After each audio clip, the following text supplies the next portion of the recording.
Hello, welcome back to my channel astro learn academy. നമ്മളിപ്പോൾ discuss ചെയ്തുകൊണ്ടിരിക്കുന്നത് mid term എക്സാമിൻ്റെ sample question പേപ്പറിൻ്റെ ക്വസ്റ്റ്യൻസും ആൻസേഴ്സുമാണ്. നമ്മളിതുവരെ പാർട്ട് എയിലെ 4 ക്വസ്റ്റ്യൻസും പാർട്ട് ബിയിലെ 2 ക്വസ്റ്റ്യൻസും എക്സ്പ്ലെയിൻ ചെയ്ത് കഴിഞ്ഞു. ഇനി നമുക്ക് എക്സ്പ്ലെയിൻ ചെയ്യാനുള്ളത് പാർട്ട് ബിയിലെ 7ഉം 8ഉം ക്വസ്റ്റ്യൻസാണ്. അതാണ് നമ്മളിന്ന് ക്ലാസ്സിൽ നോക്കാൻ പോകുന്നത്. മറ്റ് ക്വസ്റ്റ്യൻസിൻ്റെ ലിങ്കുകൾ ലഭിക്കാനായി ഡിസ്ക്രിപ്ഷൻ ബോക്സ് ചെക്ക് ചെയ്യുക. പാർട്ട് ബിയിലെ 7ാമത്തെ ചോദ്യം, ഒരു സമപാർശ്വ ത്രികോണത്തിന്റെ ഒരു കോൺ 80 ഡിഗ്രിയാണ്. മറ്റ് 2 കോണുകൾ എന്തൊക്കെയാവാം? ഒരു സമപാർശ്വ ത്രികോണത്തിന്റെ ഒരു കോൺ 80 ഡിഗ്രിയാണ്. മറ്റ് 2 കോണുകൾ എന്തൊക്കെയാവാം? നമുക്കറിയാം, ത്രികോണത്തിന് 3 വശങ്ങളും 3 കോണുകളാണുള്ളത്. സമപാർശ്വ ത്രികോണം എന്നാണ് എന്താണ്? 2 വശങ്ങൾ തുല്യമായ ത്രികോണങ്ങളെയാണ് നമ്മൾ സമപാർശ്വ ത്രികോണങ്ങൾ എന്ന് പറയുന്നത്. ഈ ചിത്രത്തിൽ ABC ഒരു സമപാർശ്വ ത്രികോണമാണ്. AB = AC ആണെന്നുണ്ടെങ്കിൽ ഈ 2 വശങ്ങൾ തുല്യമാണെന്ന് സങ്കല്പിക്കുക. അങ്ങനെയാണെങ്കിൽ ത്രികോണം ABC ഒരു സമപാർശ്വ ത്രികോണമാണ്. നമുക്കറിയാം, സമപാർശ്വ ത്രികോണത്തിലെ തുല്യമായ വശങ്ങൾക്ക് എതിരെയുള്ള കോണുകളും തുല്യമാണ്. ഇവിടെ തുല്യമായ വശങ്ങൾ ഏതൊക്കെയാണ്? ABയും AC-യും. ABക്കെതിരെയുള്ള കോൺ എത്രയാണോ അത്ര തന്നെയായിരിക്കും AC-ക്ക് എതിരെയുള്ള കോൺ. ഇവിടെ 60 ആണെന്നുണ്ടെങ്കിലും ഇവിടെ 60 ഡിഗ്രി തന്നെയായിരിക്കും. ഇവിടെ 70 ഡിഗ്രി ആണെന്നുണ്ടെങ്കിൽ ഇവിടെയും 70 ഡിഗ്രി തന്നെയായിരിക്കും. അതാണ് സമപാർശ്വ ത്രികോണം എന്നുള്ള കൺസെപ്റ്റ്. ചോദ്യത്തിൽ തന്നിരിക്കുന്നത്, ഒരു സമപാർശ്വ ത്രികോണത്തിന്റെ ഒരു കോൺ 80 ഡിഗ്രിയാണ്. മറ്റ് 2 കോണുകൾ ഏതൊക്കെയാവാം? ഈ ഒരു ചിത്രത്തില് A എന്നുള്ള കോൺ 80 ഡിഗ്രി ആണെന്നുണ്ടെങ്കിൽ മറ്റ് 2 കോണുകൾ കണക്കാക്കാൻ നമുക്ക് പ്രയാസമില്ല. കാരണം മറ്റ് 2 കോണുകൾ തുല്യമാണ്. നമുക്കറിയാം, കോൺ A പ്ലസ് കോൺ B പ്ലസ് കോൺ C = 180 ഡിഗ്രി ആണ് എന്ന് നമുക്കറിയാം. കോൺ A 80 ഡിഗ്രി ആക്കിയെടുത്താൽ കോൺ B പ്ലസ് കോൺ C = 180 ഡിഗ്രി എന്ന് എഴുതാം. ഈ 2 കോണുകളും തുല്യമായിരിക്കും എന്ന് നമ്മൾ കണ്ടു. കാരണം സമപാർശ്വ ത്രികോണത്തിലെ തുല്യമായ വശങ്ങൾക്ക് എതിരെയുള്ള കോണുകൾ തുല്യമാണ്. അപ്പോൾ കോൺ B പ്ലസ് കോൺ C 180 ഡിഗ്രി. ഈ 80ന് ഞാൻ സമത്തിന്റെ അപ്പുറത്തേക്ക് കൊണ്ടുപോയി. അപ്പോൾ പ്ലസ് ഉള്ള 80 ഡിഗ്രി മൈനസ് 80 ഡിഗ്രി ആയി = 100 ഡിഗ്രി. ഈ 2 കോണുകൾ തുല്യമാണ്. അതുകൊണ്ട് ഒരു കോൺ B = കോൺ C = 100ന്റെ പകുതി എത്രയാണ്? 50 ഡിഗ്രി എന്ന് എഴുതാവല്ലോ. നമുക്ക് മറ്റ് 2 കോണുകൾ 50 ഡിഗ്രി എന്ന് കിട്ടി. ഇനി സങ്കല്പിച്ച് നോക്കൂ, ഈ കോൺ B 80 ഡിഗ്രി ആണെന്ന് സങ്കല്പിച്ച് നോക്കൂ. അങ്ങനെയാണെങ്കിൽ ഇവിടെയും കോൺ സിയും 80 ഡിഗ്രി ആയിരിക്കും. ഇപ്പോ കോൺ B 80 ഡിഗ്രി ആണെന്ന് എടുത്താൽ കോൺ സിയും 80 ഡിഗ്രി ആയിരിക്കും. കാരണം എന്താണ്? സമപാർശ്വ ത്രികോണത്തിന്റെ തുല്യമായ വശങ്ങൾക്ക് എതിരെയുള്ള കോണുകൾ തുല്യമാണ്. ഇവിടെ ABക്ക് എതിരെയുള്ള വശം 80 ഡിഗ്രി ആണെന്നുണ്ടെങ്കിൽ AC-ക്ക് എതിരെയുള്ള വശവും 80 ഡിഗ്രി ആയിരിക്കും. അങ്ങനെയാണെന്നുണ്ടെങ്കിൽ കോൺ A എത്രയായിരിക്കും? നമുക്കറിയാം, ത്രികോണത്തിന്റെ കോണുകളുടെ തുക 180 ഡിഗ്രിയാണ്. കോൺ A പ്ലസ് കോൺ B പ്ലസ് കോൺ C = 180 ഡിഗ്രി. അപ്പൊ കോൺ A പ്ലസ് കോൺ Bയും Cയും 80 ഡിഗ്രിയാണ്. 80 ഡിഗ്രി പ്ലസ് 80 ഡിഗ്രി = 180 ഡിഗ്രി. കോൺ A = സമത്തിന്റെ അപ്പുറത്തേക്ക് കൊണ്ടുപോവാം. 180 degree minus 80 degree minus 80 degree = എത്രയാണ്? 180 ഡിഗ്രി മൈനസ് 160 ഡിഗ്രി 20 ഡിഗ്രി അല്ലേ? കോൺ A = 20 ഡിഗ്രി.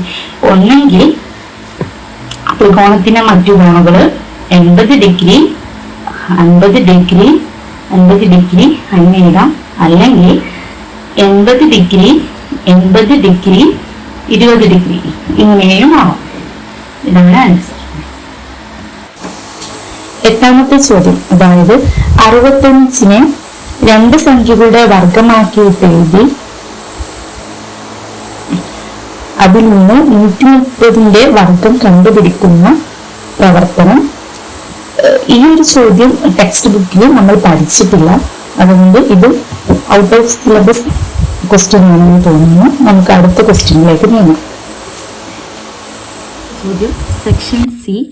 ഇതിൽ 3 സ്കോറിന്റെ ചോദ്യങ്ങളാണ് ഈ വിഭാഗത്തിലുള്ളത്. അതിൽ ഓപ്ഷൻ ഉണ്ട്, എ അല്ലെങ്കിൽ ബി എഴുതിയാൽ മതി. നമുക്ക് എ ചോദ്യം ഡിസ്കസ് ചെയ്യാം. 9 എ ക്വസ്റ്റ്യൻ ഏതെങ്കിലും ഒന്ന് മാത്രം എഴുതിയാൽ മതി കേട്ടോ. 9 ക്വസ്റ്റ്യൻ എ പാർട്ട്. ചുവടെയുള്ള ക്രിയകളുടെ ക്രമം ശ്രദ്ധിക്കുക. 2 square minus 1 square equal to 3 equal to 2 plus 1. 3 square minus 2 square equal to 5 equal to 3 plus 2. 4 square minus 3 square equal to 7 equal to 4 plus 3. ചോദ്യം നമ്പർ 1. ഈ ക്രമത്തിൽ അടുത്ത വരി എഴുതുക. 2. ഇതിലെ പൊതുതത്വം ബീജഗണിത സമവാക്യമായി എഴുതുക. 3. 50 സ്ക്വയർ മൈനസ് 49 സ്ക്വയർ എത്രയാണ്? ഈ ഒരു പാറ്റേൺ ശ്രദ്ധിക്കൂ. ഇതിലെ അടുത്ത 2 വരികൾ കൂടി എഴുതാനാണ് പറഞ്ഞത്. ഇതിൻ്റെ പാറ്റേൺ എന്താണെന്ന് നമുക്കൊന്ന് പരിശോധിക്കാം. ഇവിടെ ഒരു സംഖ്യ, ആ സംഖ്യയിൽ നിന്ന് 1 കുറച്ച് സംഖ്യയുടെ വർഗം. അപ്പോൾ നമുക്ക് 3 കിട്ടി. അതായത് ഈ 2 സംഖ്യകളും കൂട്ടിയതാണ് ഈ 3 എന്നാണ് പറയുന്നത്. അടുത്തത് നോക്കൂ, 3 സ്ക്വയർ. 3 സ്ക്വയറിന് 1 കുറച്ചപ്പോൾ 2 സ്ക്വയർ കിട്ടി ഈക്വൽ ടു 5. 3 സ്ക്വയർ എത്രയാണ്? 9. 9 minus 4 square equal to 5. 2 square equal to 4 equal to 5. അതാണ് ഇവിടെ കിട്ടിയത്. അതായത് ഈ 2 സംഖ്യകളും കൂട്ടിയാൽ മതി എന്നാണ് പറയുന്നത്. പിന്നത്തേത് 4 സ്ക്വയർ. 4 സ്ക്വയർ എത്രയാണ്? 16 മൈനസ് 3 സ്ക്വയർ 9. എത്ര കിട്ടും? 7 അല്ലേ? അതാണ് ഇവിടെ കിട്ടിയിട്ടുള്ളത്. അതായത് ഈ 2 സംഖ്യയെ കൂട്ടിയാൽ മതി എന്നാണ് പറയുന്നത്. ഇതിൻ്റെ പൊതുരൂപം നമുക്ക് കണ്ടുപിടിക്കാം. ഈ ആദ്യത്തെ റോയിലുള്ള നമ്പേഴ്സൊക്കെ ഒന്ന് ശ്രദ്ധിച്ച് നോക്കിയേ. കണ്ടോ? 2, 3, 4. അടുത്ത സംഖ്യ എന്തായിരിക്കും? 5 അല്ലേ? നമുക്ക് 5 എഴുതാം. 5 സ്ക്വയർ മൈനസ്. ഇനി അടുത്ത റോയിലുള്ള നമ്പേഴ്സൊക്കെ ഒന്ന് ശ്രദ്ധിക്കൂ. 1, 2, 3. അടുത്ത എന്തായിരിക്കും? Yes, very good. 4 സ്ക്വയർ. പിന്നെ എല്ലായിടത്തും ഈക്വൽ ടു ആണ്. നമ്മൾ ഈക്വൽ ടു കിട്ടും. ഈ ഒരു സംഖ്യ എത്രയായിരിക്കും? 25. 5ൻ്റെ സ്ക്വയർ 25 മൈനസ് 4ൻ്റെ സ്ക്വയർ 16. എത്രയാണ്? 9 അല്ലേ? 9 എഴുതി. അത് ഈക്വൽ ടു ഈ 2 സംഖ്യ കൂട്ടി നോക്കൂ. 5 പ്ലസ് 4 9 തന്നെയാണ് അല്ലേ? നമ്മുടെ അടുത്ത വരി ഇതാണ്. ഒന്നാമത്തെ ക്വസ്റ്റ്യൻ്റെ ആൻസർ. 2 വരി എഴുതാൻ പറഞ്ഞിട്ടുണ്ട്. എന്തായിരിക്കും അടുത്ത വരി? 6 square minus 5 square equal to 6ൻ്റെ സ്ക്വയർ 36, 5ൻ്റെ സ്ക്വയർ 25. അത് കുറച്ചാൽ 1 11 ഈക്വൽ ടു 6 പ്ലസ് 5, അതും 11 തന്നെ. ഇതാണ് ഒന്നാമത്തെ ക്വസ്റ്റ്യൻ്റെ ആൻസർ. രണ്ടാമത്തെ ചോദ്യം. ഇതിലെ പൊതുതത്വം ബീജഗണിത സമവാക്യമായി എഴുതുക. ഇവിടെ ഒരു പൊതു രൂപം ഉണ്ടല്ലേ? ഇല്ലേ? നമ്മൾ ഈ ഒരു ആദ്യത്തെ റോയിലുള്ള സംഖ്യകളെ ഞാൻ എക്സ് എന്ന് വിളിക്കാൻ പോവാണ്. അതായത് ഈ ആദ്യത്തെ റോയിൽ 2, 3, 4, 5, 6 ഈ സംഖ്യകളെ ഞാൻ എക്സ് എന്ന് വിളിക്കാൻ പോവാണ്. എക്സ് ഇവിടെ എല്ലായിടത്തും മാർക്കുണ്ട്. എക്സ് സ്ക്വയർ മൈനസ് ഈ 2 സംഖ്യകൾ തമ്മിലുള്ള അടുത്ത റോയുമായിട്ടുള്ള ബന്ധം എന്താ? അതെ, 2നേക്കാളും 1 കുറഞ്ഞതാണ് ഇവിടെ ഉള്ളത്. 3നേക്കാളും 1 കുറഞ്ഞ് 2. 4-1 മൈനസ് ചെയ്താൽ 3. 5-1 മൈനസ് ചെയ്താൽ 4. 6-1 മൈനസ് ചെയ്താൽ 5. അപ്പോൾ എക്സിന്ന് അടുത്ത സംഖ്യ എന്തായിരിക്കും? എക്സിന്ന് 1 മൈനസ് ചെയ്തത്. അതെ, എക്സ് മൈനസ് 1 അതിൻ്റെ വർഗം ഈക്വൽ ടു. ഈ ഒരു സംഖ്യ നമുക്ക് എഴുതാൻ പറ്റുമോ? ഇല്ല അല്ലേ? എക്സിന് വാല്യൂ കൊടുത്താൽ മാത്രമേ ഇവിടുത്തെ ഈ ഒരു ഫോമിലുള്ള സംഖ്യ നമുക്ക് എഴുതാൻ പറ്റുള്ളൂ. പിന്നെ ഇത് ചെയ്താൽ നമുക്ക് എക്സ് പ്ലസ് ഈ 2 സംഖ്യകൾ തന്നെ കിട്ടണം. വർഗം ബാക്കിയിട്ടുള്ള സംഖ്യകളുടെ തുകയാണെന്ന് കിട്ടണം. നമുക്ക് പരിശോധിക്കാം, ശരിയാണോ എന്ന് പരിശോധിക്കാം. എക്സ് പ്ലസ് എക്സ് മൈനസ് 1 എന്ന് കിട്ടണം. പരിശോധിക്കാം. X square minus x minus 1 square equal to x square minus, ഇനി നമുക്കൊന്ന് x square minus y square കാണാൻ അറിയൂലേ? X minus y square equal to x square plus y square minus 2xy. ഇവിടെ വൈൻ്റെ സ്ഥാനത്ത് 1 ആണ്, അതുകൊണ്ട് x minus 1 square equal to x square plus വൈൻ്റെ സ്ഥാനത്ത് 1 ആണ്, 1 square minus 2 into x into വൈൻ്റെ സ്ഥാനത്ത് 1 ആണ്, അതുകൊണ്ട് 2 into x into 1 minus 2x അല്ലേ? നമുക്കിവിടെ എഴുതാം X square minus X square plus 1 square minus 2x. അങ്ങനെ എല്ലാവരും ഇവിടെ ശ്രദ്ധിച്ചേ, ഈ മൈനസ് ഈ ബ്രാക്കറ്റിൻ്റെ ഉള്ളിലേക്ക് എടുക്കാൻ പോവുകയാണേ. അത് ഇവിടെ മൈനസ് എക്സ് സ്ക്വയറിന് കൊടുത്തു, മൈനസ് എക്സ് സ്ക്വയർ, പിന്നെ 1നും കൊടുത്തു മൈനസ് 1 സ്ക്വയർ. ഇവിടെ ഓൾറെഡി ഒരു മൈനസ് ഉണ്ട് അല്ലേ? മൈനസിൻ്റെ മൈനസ് നമുക്കറിയാം എന്താണ്, 2 മൈനസ് വരുമ്പോൾ പ്ലസ് ആവും, പ്ലസ് 2x. ഇവിടെ ഒന്ന് ശ്രദ്ധിച്ചേ, ഈ ഒരു സമവാക്യത്തിൽ ഇവിടെ എക്സ് സ്ക്വയർ ഉണ്ട്, മൈനസ് എക്സ് സ്ക്വയർ ഉണ്ട്. ഒരു സംഖ്യയിൽ നിന്ന് അതേ സംഖ്യ കുറച്ചാൽ നമുക്ക് എന്ത് കിട്ടും? 0 കിട്ടൂലേ? അപ്പോൾ അത് നമുക്ക് വെട്ടാം. ബാക്കി എന്തുണ്ട്? 2x ഉണ്ട്, പിന്നെ ഒരു മൈനസ് 1 സ്ക്വയർ ഉണ്ട്. 1 സ്ക്വയർ 1 തന്നെയാണ്, അപ്പം 2x മൈനസ് 1 എന്ന് കിട്ടി. 2x മൈനസ് 1 ആണോ നമുക്ക് കിട്ടേണ്ട ആൻസർ? നമുക്ക് എക്സ് പ്ലസ് എക്സ് മൈനസ് 1 എന്ന് കിട്ടണം. ഇതിന് നമുക്ക് എക്സ് പ്ലസ് എക്സ് മൈനസ് 1 എന്നാക്കി എഴുതാൻ പറ്റുമോ? നോക്കാം അല്ലേ? 2xന് നമുക്ക് എക്സ് പ്ലസ് എക്സ് എന്ന് എഴുതി കൂടെ? അതെ, ഇനി ഇവിടെ ഒരു മൈനസ് 1 ഉണ്ട്. ഇത് തന്നെയല്ലേ നമുക്ക് കിട്ടേണ്ടത്? എക്സ് പ്ലസ് എക്സ് മൈനസ് 1, ഇതല്ലേ നമ്മുടെ ആൻസർ. നമുക്ക് ഉത്തരം കിട്ടിയിരിക്കുന്നു. നമ്മൾ ഇതിൻ്റെ ആൽജിബ്രായിക് ഫോമിൽ എഴുതിയിട്ടുണ്ട്. അടുത്ത ചോദ്യം, മൂന്നാമത്തെ ചോദ്യം, 50 സ്ക്വയർ മൈനസ് 49 സ്ക്വയർ എത്രയാണ്? ഇതാണ് ചോദ്യം.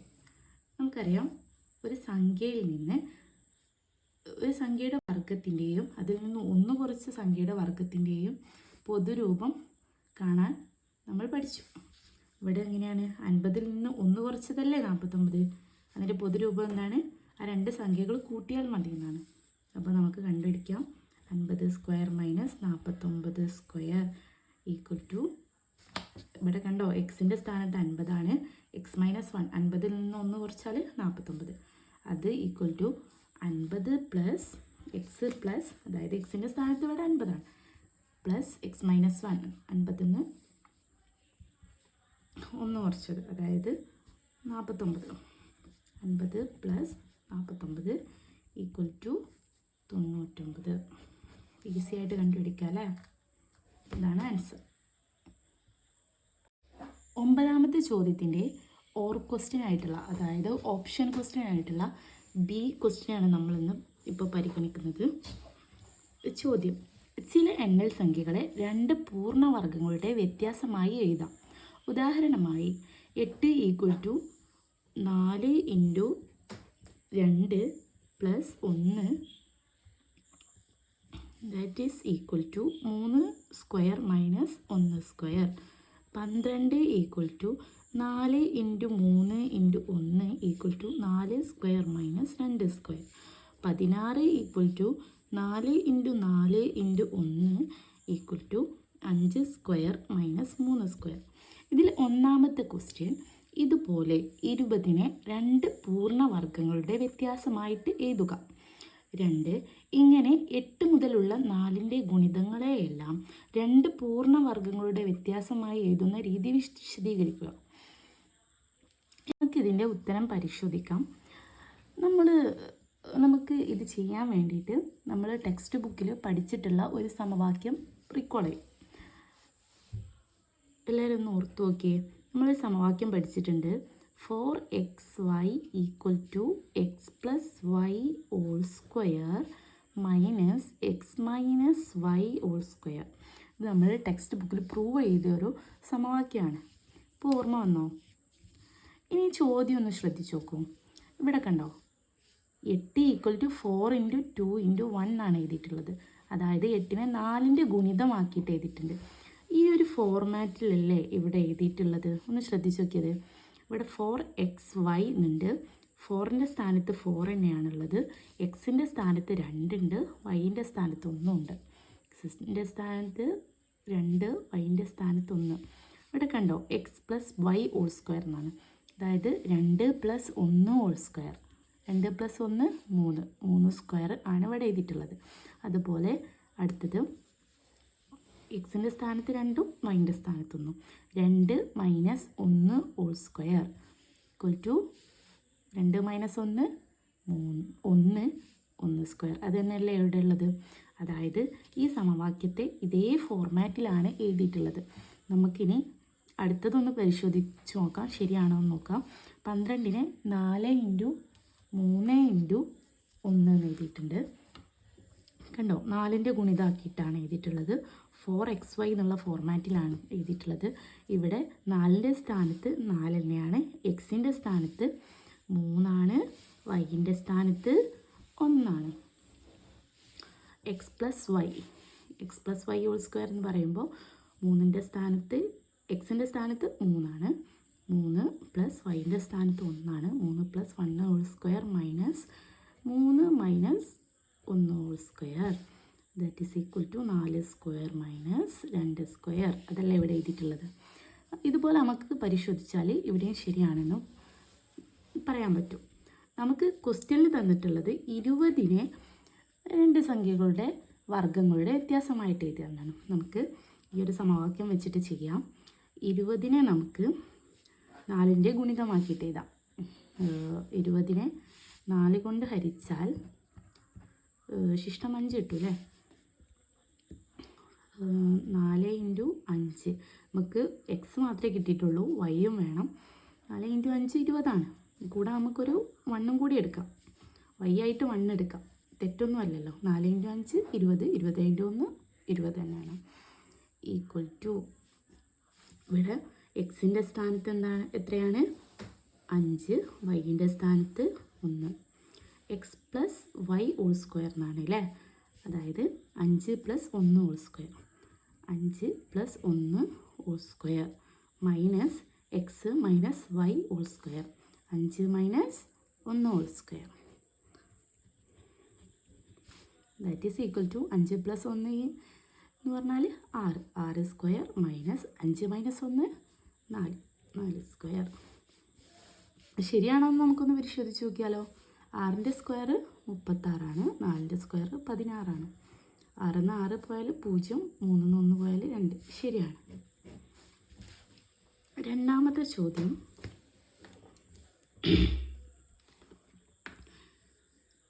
ഇങ്ങനെ 8 മുതലുള്ള 4ൻ്റെ ഗുണിതങ്ങളെയെല്ലാം 2 പൂർണ്ണവർഗ്ഗങ്ങളുടെ വ്യത്യാസമായി എഴുതുന്ന രീതി വിശദീകരിക്കുക എന്നാണ് പറഞ്ഞിട്ടുള്ളത്. നമുക്ക് ഈ ഒരു സമവാക്യം എഴുതിയാൽ മതി. രീതി വിശദീകരിക്കുക എന്ന് പറഞ്ഞാൽ ഈ സമവാക്യം എഴുതിയാൽ മതി. നമുക്ക് ആൻസറായി 4xy = x+y² -